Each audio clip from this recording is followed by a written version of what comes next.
ಈ ಬೇತಾಳ ಯಾಕಪ್ಪ ಬಂದ? ಒಂದೇ ಪ್ರಶ್ನೆನ ಕೇಳಿ ಕೇಳಿ ಮರ್ಡರ್ ಮಾಡ್ತಾವನೆ. ಏ ಕೃಷ್ಣ, ಯಾವಾಗ್ಲ ಮದ್ವೆ? ಏ ಕೃಷ್ಣ, ಯಾವಾಗ ಮದ್ವೆ? ಏ ಕೃಷ್ಣ, ಯಾವಾಗ ಮದ್ವೆ? ಕೃಷ್ಣನ್ಗೆ ಯಾರೋ ಹೆಣ್ಣು ಕೊಡ್ತಾರಲ್ಲೇ. ಇಲ್ಲ ಅವನ ಏನ ಕೃಷ್ಣ, ಯಾವಾಗ್ಲ ಮದ್ವೆ? ನಿನಗೆ ಅವನ್ ಕೊಡ್ತಾನ? ಮಗ, ಅಬ್ದುಲ್ ಕಲಾಂ ಅವ್ರು ಹೇಳಿದ್ದು ನಿಜ ಕಣೋ.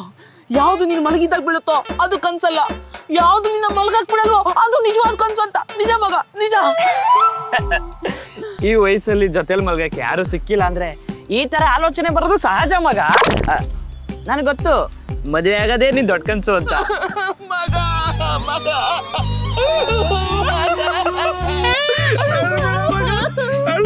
ನೋಡು ನೋಡು, ನಿನ್ಗಾದ್ರೂ ಕೆಲಸ ಇದೆ, ಯಾರಾದ್ರೂ ಮುದುಗರಾದ್ರೂ ಸಿಗ್ತಾರೆ. ಆದ್ರೆ ನನಗೆ ಯಾರು ಹೇಳ್ಕೊಡ್ತಾರೆ. ಒಳಗಡೆ ಕಾಮ ಇದೆ, ಹೊರಗಡೆ ಕಾಮಿಲ್ಲ. ಜೀವನನೇ ಒಂಥರ ಜಿಗುಪ್ಸೆ ಬಂದ್ಬಿಟ್ಟಿದೆ ಮಗ. ನಾನೇನಾದ್ರೂ ಹೆಣ್ಣಾಗಿ ಹುಟ್ಟಿದ್ರೆ ಎಷ್ಟು ಚೆನ್ನಾಗಿರ್ತಿತ್ತು ಅನಿಸ್ತಿದೆ ಮಗ. ಇವಾಗೇನು ಗಂಡಿಸ್ತಾರ ನಾವನೇ ಒಳ್ಳೆ ಎಣ್ಣ ಬಳ್ಳಿ ಐತೆ ಮಗ ಕರ್ದೇನೋ? ಇಲ್ಲ ಕಣೋ. ಮಗ, ನೀನ್ ಯಾಕೆ ಯಾರಾದ್ರೂ ಲವ್ ಮಾಡಿ ಮದ್ವೆ ಆಗ್ಬಾರ್ದಾಗಿತ್ತು? ನೋಡು ಮಗ, ದುಡ್ಡಿಲ್ಲ ಅಂದ್ರೆ ಲವ್ ನಾವೇ ಹುಡ್ಕೊಂಡು ಹೋಗ್ಬೇಕು, ದುಡ್ಡಿದ್ರೆ ಲವ್ವೇ ನಮ್ಮನ್ನು ಹುಡ್ಕೊಂಡ್ ಬರುತ್ತೆ ಕಣೋ. ನೀನು ಕೈಲಾಗದೆ ಇರೋನು ಅನ್ನೋ ವಿಷಯನ ಎಷ್ಟು ಸಿಂಪಲ್ ಆಗಿ ಕ್ಯಾಶುಯಲ್ ಆಗಿ ಅರ್ಥ ಮಾಡಿಸ್ಬಿಟ್ಟೆ ಮಗ.